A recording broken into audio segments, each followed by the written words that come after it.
सुरुवात करू एका महत्त्वाच्या ब्रेकिंग बातमीने। कालच्या जाळपोळीच्या घटनेनंतर दौंडच्या यवतमध्ये जमावबंदी लागू करण्यात आली। दौंडच्या यवतमध्ये काल 2 गटात तणाव निर्माण झाला। जाळपोळ आणि दगडफेकीनंतर पोलिसांकडून या ठिकाणी अश्रुधुराचा वापर करण्यात आला होता। छत्रपती शिवाजी महाराजांच्या पुतळ्याचा अवमान केला गेला। व्हॉट्सअप ग्रुपवर आक्षेपार्ह पोस्टनंतर हिंसा भडकली। आक्षेपार्ह पोस्ट प्रकरणात एकाला पोलिसांनी ताब्यात घेतलं असून पुतळा अवमान प्रकरणात दोघांना ताब्यात घेण्यात आलेलं आहे।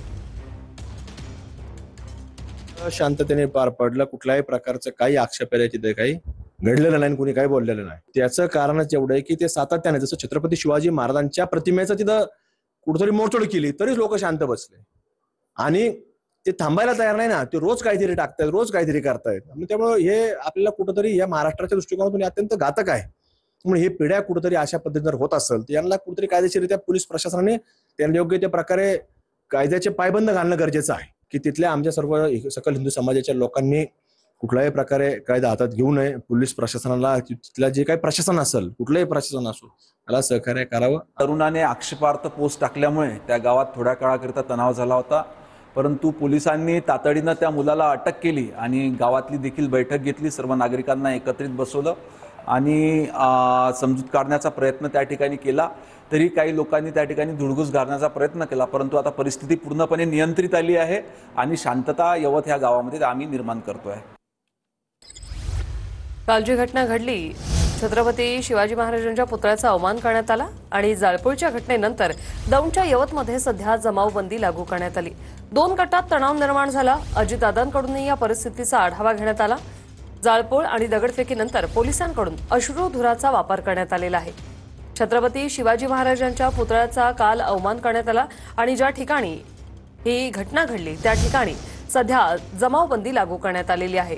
दौंडच्या यवतमध्ये जमावबंदी लागू करण्यात आलेली आहे।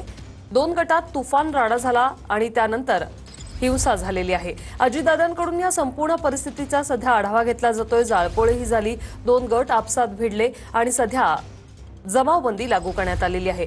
परिस्थिती जरी पूर्वपदावर आली असली तरी देखील खबरदारीचा उपाय म्हणून जमावबंदी सध्या लागू करण्यात आलेली आहे। एक आक्षेपार्ह पोस्ट व्हॉट्सअपवर करण्यात आली आणि त्यानंतर ही हिंसा भडकली। 2 गट आपसात भिडलेले आहेत।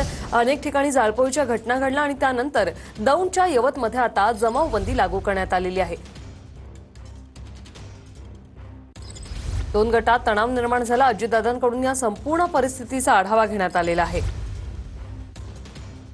खऱ्या अर्थाने 2 समाजामध्ये एक मोठ्या प्रमाणात परिस्थिती निर्माण झाली होती। खऱ्या अर्थाने काल पोलिसांकडून ही परिस्थिती पूर्वपदावर आणण्यासाठी मोठ्या प्रमाणात प्रयत्न केले होते। जे अप्पर पोलीस अधीक्षक आहेत गणेश बिरादार, तसेच पुणे पोलीस अधीक्षक आहेत संदीप गिरे, हे घटनास्थळी दाखल झाले होते। त्यामुळे साहजिकच जी परिस्थिती आहे ती पूर्वपदावर आणण्यासाठी मदत झाली होती आणि ती परिस्थिती पूर्वपदावर आली देखील। आणि खऱ्या अर्थाने जे महानिरीक्षक आहेत कोल्हापूर विभागाचे जे सुनील फुलारे, हे देखील दाखल झाले होते। त्यानंतर त्यांनी खऱ्या अर्थाने पत्रकार परिषद घेऊन या सदर घटनेची सर्व माहिती दिली आणि जी दौंड तालुक्यातील यवत येथे जी परिस्थिती उद्भवली होती, खरं तर एका युवकाने सोशल मीडियावर एक स्टेटस ठेवलं होतं आणि त्या स्टेटसमुळे खऱ्या अर्थाने जे समाजात मोठ्या प्रमाणात तेढ निर्माण झाला आणि त्यानंतर खऱ्या अर्थाने समाज एकत्र येऊन थोड्या प्रमाणात दगडफेक 2 गटामध्ये झाली आणि